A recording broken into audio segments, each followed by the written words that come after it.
Self-care parachute.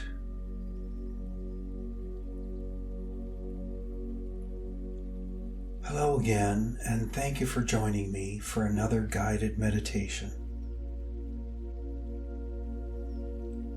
When we're caught up in the trials and tribulations of this fast-paced world, and if we've had any sort of childhood trauma or troubling life experiences that we push away and pretend doesn't exist, all it takes is stress to feel overwhelmed, to feel like we're falling into the depths of despair.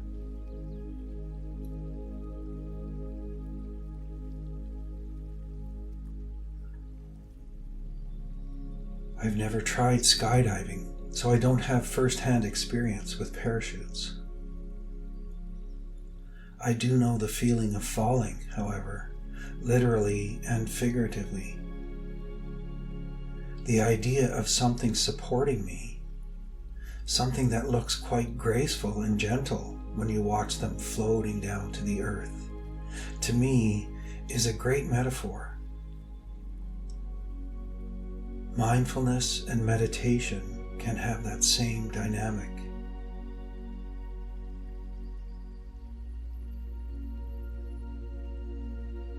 Let's settle in and start with a few nice, slow, deep breaths.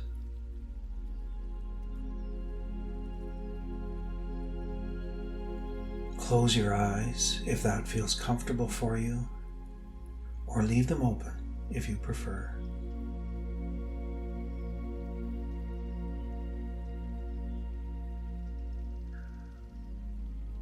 On the inhale, we awaken the senses and welcome new energy.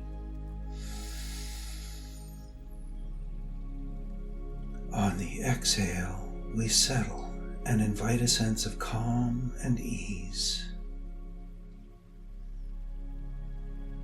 A letting go.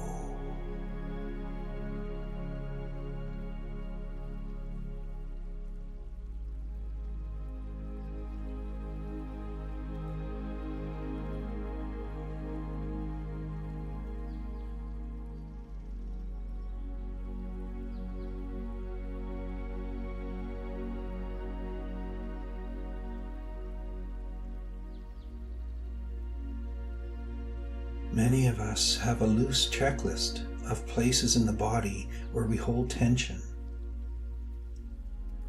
As we settle into a meditation, we flow through these regions with an observing, questioning attitude.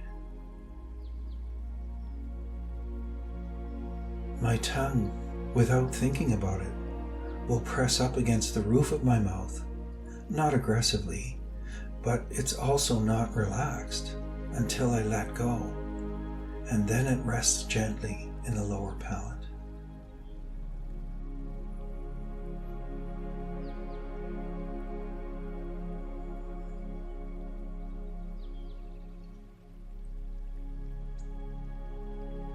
The neck and shoulders are common for that subtle retention too.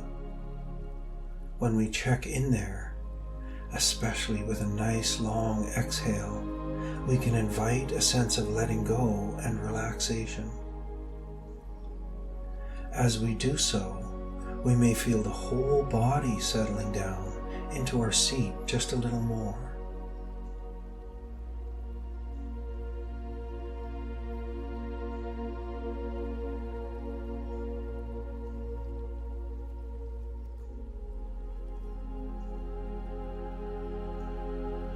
And for me, the belly is another region that I try to remember to check in on. I've heard similar from other people too. Eating is something we have to do every day, and when we're processing the stress of our daily lives, it's only logical that as the food goes down into the belly, the stress goes in with it. So letting the belly expand out on the inhale, and then letting it deflate on the exhale can help to deflate the bubbles of discontent that may be stuck there.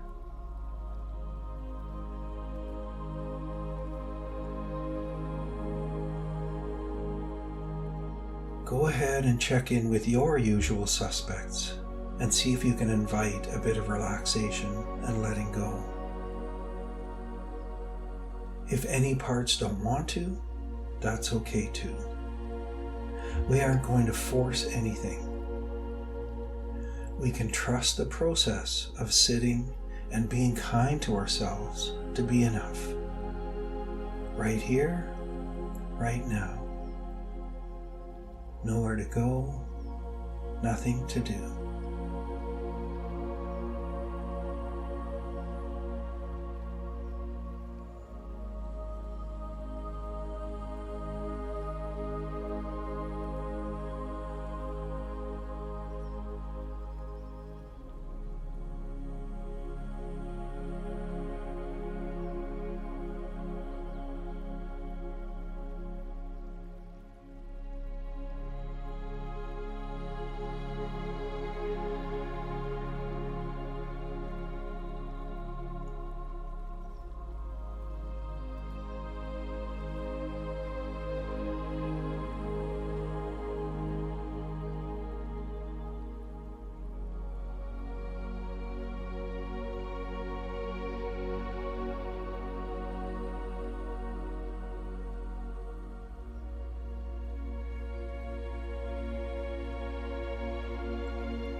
Finding our home base is another relief. It's a stress-free home to place our attention.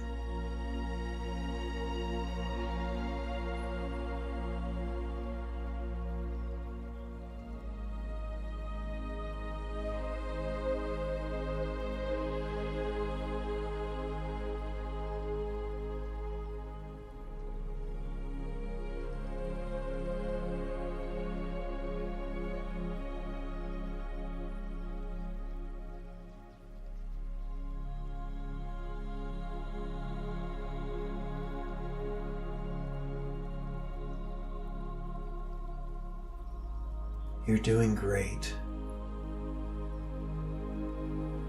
When the mind wanders from that place, we simply return with kindness, with love for this practice.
I sometimes wish I had found meditation when I was 10 years old, even 20. I get that if only idea looping around and think of how different life might be today if I had established a daily practice way back then. Awareness helps me see how this takes me away from the here and now. No amount of wishing is going to change it. So returning to the practice as it is right now is returning to the present. And that's a gift. I'm grateful for the experiences, good and bad, from all of my past, and that serves my well-being today.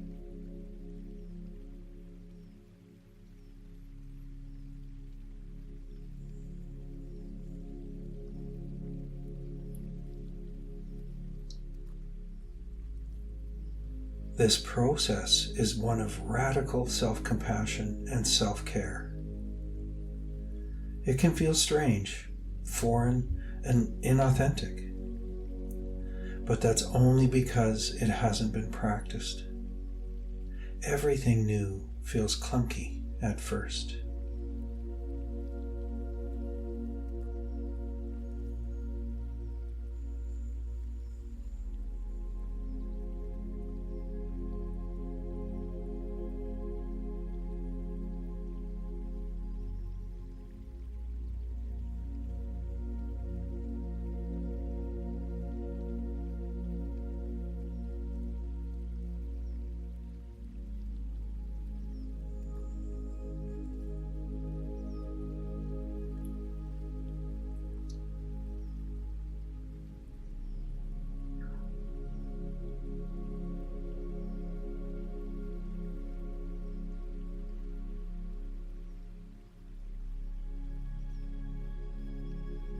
Practice makes progress, slow and steady.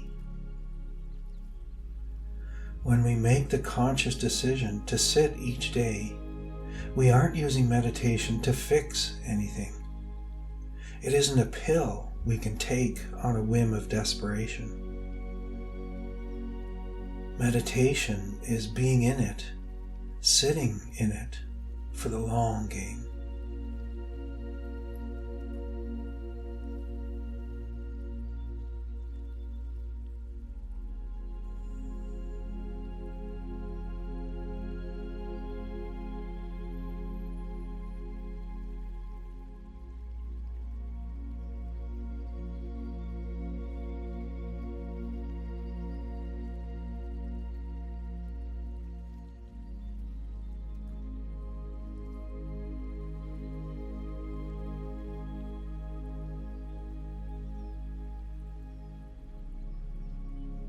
I've made a lot of mistakes, and I'm guilty of behavior that I'm not proud of. I've hurt people. I pushed a lot of that away, and I sought relief through addictions. I pretended, I denied, and I escaped into other worlds and states of being.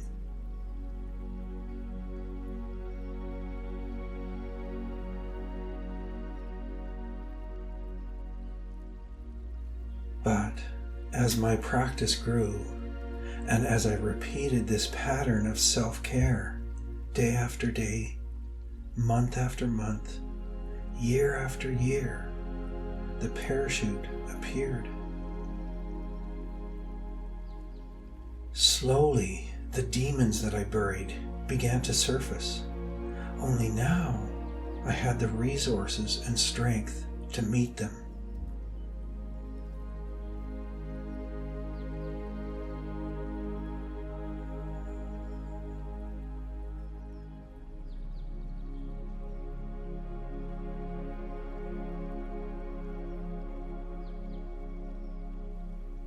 Often, this means self-forgiveness. When we're able to embrace that inner child that didn't know any better, that was influenced by generations of anger or fear, or simply patterns of innocent, misguided behavior, we can forgive.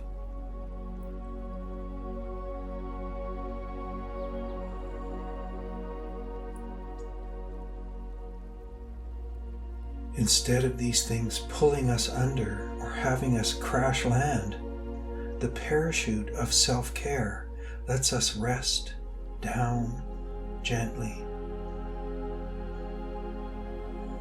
We land safely where we're able to move on, to go forward.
Thank you for practicing with me today. Thank you for skydiving with me. May you land safely in peace and love.